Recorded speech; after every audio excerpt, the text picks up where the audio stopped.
So ಈ ಮಧ್ಯೆ ಈಗ ಫೈಟ್ ಬಗ್ಗೆನೇ ಮಾತಾಡಿದ್ಮೇಲೆ ಹ್ಞೂ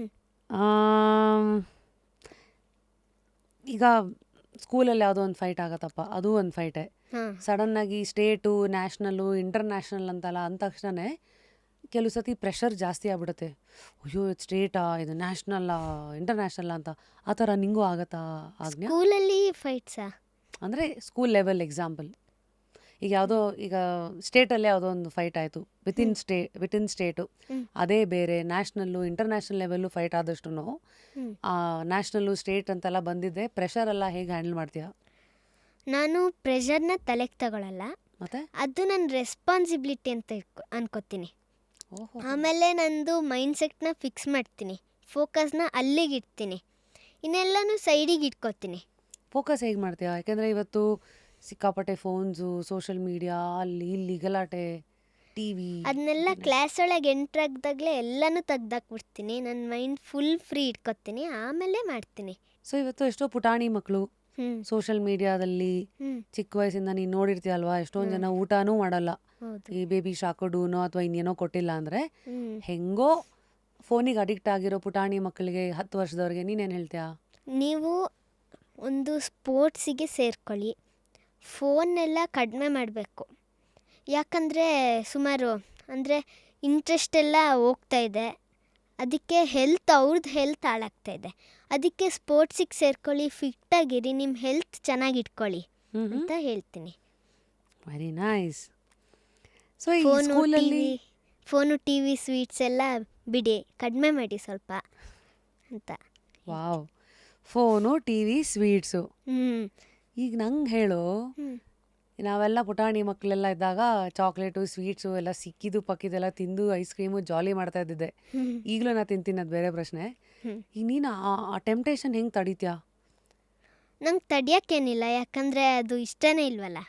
ಅದು ಇಷ್ಟ ಇಲ್ದಿರೋಂಗೆ ಹೆಂಗೆ ಮನಸ್ಸಿಗೆ ಟ್ರೈನ್ ಮಾಡ್ಕೊಂಡೆ? ನಾನು ಟ್ರೈನ್ ಮಾಡ್ಕೊಂಡಿದ್ದಲ್ಲ, ಅಪ್ಪ ಹೇಳ್ಕೊಡ್ತಾರೆ ನನಗೆ. ಏನಂತ? ಇದನ್ನ ತಿಂದರೆ ನಿನ್ನ ಗಟ್ ಡ್ಯಾಮೇಜ್ ಆಗುತ್ತೆ, ನಿನ್ನ ಹೆಲ್ತ್ ಡ್ಯಾಮೇಜ್ ಆಗುತ್ತೆ, ದೊಡ್ಡೋಳು ಆಗ್ತಾ ಆಗ್ತಾ ಕಾಯಿಲೆಗಳು ಬರುತ್ತೆ, ಹಿಂಗೆಲ್ಲ ಕಾಯಿಲೆ ಬರುತ್ತೆ ಅಂತ ಹೇಳ್ತಾರೆ. ಅದಕ್ಕೆ ನಾನು ಒಂದು ಸತಿ ಯೋಚನೆ ಮಾಡ್ತೀನಿ ಅಲ್ವಾ, ಹೌದು ಹಿಂಗಾಗುತ್ತೆ ಅಂತ, ಅದಕ್ಕೆ ಬಿಡ್ತೀನಿ ಮೆಲ್ಲೆ. ಅದನ್ನ ನೋಡಿದ್ರೆ ಇದು ಬೇಕು ಅನ್ನಿಸ್ತಾ ಇರುತ್ತೆ, ಆದರೆ ಬೇಡ ಅನ್ಕೋತೀನಿ. ಕಂಟ್ರೋಲ್ ಮಾಡ್ಕೊಂಡು ಬಿಡ್ತೀಯಾ? ಕಂಟ್ರೋಲ್ ಮಾಡ್ಕೋತೀನಿ. ಕೆಲವು ಸತಿ ಅಕ್ಕಪಕ್ಕ ಫ್ರೆಂಡ್ಸ್ ಎಲ್ಲ ಬಂದರೆ ಅವೆಲ್ಲ ಆಮೇಲೆ ಇದ್ದಿದ್ದೆ, ಅವೆಲ್ಲ ಏನಾಗಲ್ಲ ಅಂತ ಆ ಥರ ಎಲ್ಲ ಅವ್ರ ಮಾತು ಕೇಳಲ್ಲ. ಬಿಕಾಸ್ ಯು ಟ್ರಸ್ಟ್ ಯಾರು ಗುಡ್ ಹೇಳ್ತಾರೆ ಅವ್ರನ್ನ ಟ್ರಸ್ಟ್ ಮಾಡ್ತೀನಿ. Very good. ಸೊ ನಿಂಗೆ ಯಾರು ಗುಡ್ಡು ಹೇಳ್ತಾರೆ, ಯಾರು ಸುಮ್ಮನೆ ಏನೋ ಹೇಳ್ತಾರೆ, ಹೆಂಗೆ ಗೊತ್ತಾಗೋದಂದ್ರೆ ಇದು ಅಪ್ಪ ಇಂದ ಬರುತ್ತೆ ಅಂದರೆ ಆಬ್ವಿಯಸ್ಲಿ ಗುಡ್ಡು. ಸೊ ಅಪ್ಪನ ಮಾತು ಮಾತ್ರ ನಂಬೋದು ನೀನು, ಹಿಂಗಾ? ಅಪ್ಪ, ಅಮ್ಮ, ಆಮೇಲೆ ನಂದು ಟೀಮ್ ಮೇಟ್ಸು ಹೇಳ್ತಾರೆ, ಅವ್ರನ್ನೆಲ್ಲ ತುಂಬ ಟ್ರಸ್ಟ್ ಮಾಡ್ತಿ. Very nice. ಸೊ ಈಗ ಸ್ಕೂಲ್ ಸ್ಟಡೀಸು ಮತ್ತು ಟ್ರೈನಿಂಗು ಈ ಥರ ಚಾಂಪಿಯನ್ಶಿಪ್ಸ್ ಎಲ್ಲ ಇದ್ದಾಗ ಹೋಗಬೇಕಾದಾಗ ಹೆಂಗೆ ಬ್ಯಾಲೆನ್ಸ್ ಮಾಡ್ತೀಯಾ? ಬ್ಯಾಲೆನ್ಸ್ ಮಾಡೋದು ಎಲ್ಲ ಚೆನ್ನಾಗೇ ಇರುತ್ತೆ. ಅಂದರೆ ನಾನು ಹೇಳಿದ್ನಲ್ಲ ರುಟೀನು ಎಲ್ಲ ಟೈಮಿಗೆ ಆಗುತ್ತೆ.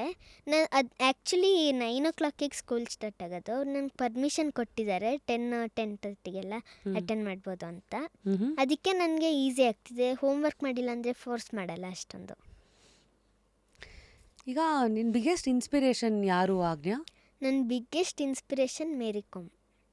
ವಾವ್, ಮೇರಿ ಕಾಮ್ ಸಿನಿಮಾ ನೋಡಿದ್ಯಾ? ನೋಡಿದ್ದೀನಿ. ಏನು ಇಷ್ಟ ಆಯಿತು? ಅದರಲ್ಲಿ ಲಾಸ್ಟಲ್ಲಿ ಅವಳದು ಕಂಬ್ಯಾಕ್ ತುಂಬ ಚೆನ್ನಾಗಿರುತ್ತೆ. ಅವಳು ನೆನೆಸ್ಕೊಳ್ಳೋದು, ಅವ್ರ ಮಕ್ಕಳನ್ನ ಮತ್ತು ಗಂಡನ ನೆನೆಸ್ಕೊತಾಳಲ್ಲ, ಅದು ತುಂಬ ಚೆನ್ನಾಗಿರುತ್ತೆ. ಆ ಥರ ಕಂಬ್ಯಾಕ್ ಇರಬೇಕು, ಗಿವ್ ಅಪ್ ಮಾಡಬಾರ್ದು. ನಮ್ಮ ಡ್ರೀಮ್ಸ್ನ ಯಾವತ್ತೂ ಗಿವ್ ಅಪ್ ಮಾಡಬಾರ್ದು, ಅದು ಸ್ಟ್ರಾಂಗಾಗಿರಬೇಕು. ಯಾಕಂದರೆ ಎಲ್ಲರಲ್ಲೂ ಒಂದೊಂದು ಇರುತ್ತೆ. ಈಗ ನಾನು MMA ಹುಟ್ಟಿರೋದು, ಬೇರೆಯವರು ಸಿಂಗಿಂಗ್ಗೆ ಹುಟ್ಟಿರ್ಬೋದು, ಇನ್ಯಾರು ಡ್ಯಾನ್ಸಿಂಗಿಗೆ ಹುಟ್ಟಿರ್ಬೋದು. ಅದು ಅವ್ರ ಡ್ರೀಮ್ಸು, ಅವ್ರು ಗಿವ್ ಅಪ್ ಮಾಡಬಾರ್ದು ಎಷ್ಟೇ ಕಷ್ಟ ಆದ್ರೂ. ಸೊ ಅಪ್ಪಿ ಗಿವ್ ಅಪ್ ಮಾಡಬೇಕು ಅಂತ ಅನಿಸಿರೋರಿಗೆ ಏನೋ ಕಾರಣಕ್ಕೆ ಗಿವ್ ಅಪ್ ಮಾಡಿರ್ತಾರೆ ಅನ್ಕೋ, ಅವ್ರಿಗೆ ಆಗಿರಲು ಸುತ್ತಮುತ್ತ ವಾತಾವರಣ ಏನೋ ಅಂತ, ಅವ್ರಿಗೆ ಏನು ಹೇಳ್ತೀಯಾ? ಅವ್ರಿಗೆ ನಿಮ್ಮದು ಡ್ರೀಮ್ ಸ್ಟ್ರಾಂಗಾಗಿ ಇಟ್ಕೊಳ್ಳಿ, ಎಷ್ಟೇ ಆದರೂ ಗಿವ್ ಅಪ್ ಮಾಡಬೇಡಿ. ಆ ಫಿಯರ್ ಇರುತ್ತಲ್ಲ ಅಥವಾ ಏನೇ ಒಂದು, ಅದನ್ನ ಫೇಸ್ ಮಾಡಿ ಫೈಟ್ ಮಾಡಿ ಅಂತ ಹೇಳ್ತೀನಿ. ನಿನ್ನ ನೆಕ್ಸ್ಟ್ ಗೋಲ್ ಏನು ಆಜ್ಞಾ MMA ನಲ್ಲಿ? ನನ್ನ ನೆಕ್ಸ್ಟ್ ಗೋಲ್ ಅಂದರೆ ನಾನು ಇನ್ನೂ ಎಷ್ಟಾಗುತ್ತೆ ಅಷ್ಟು ನಮ್ಮ ದೇಶಕ್ಕೆ ಸುಮಾರು ವರ್ಲ್ಡ್ ಚಾಂಪಿಯನ್ಶಿಪ್ ಮೆಡಲ್ ತರಬೇಕು ಅಂತ ಇದ್ದೀನಿ.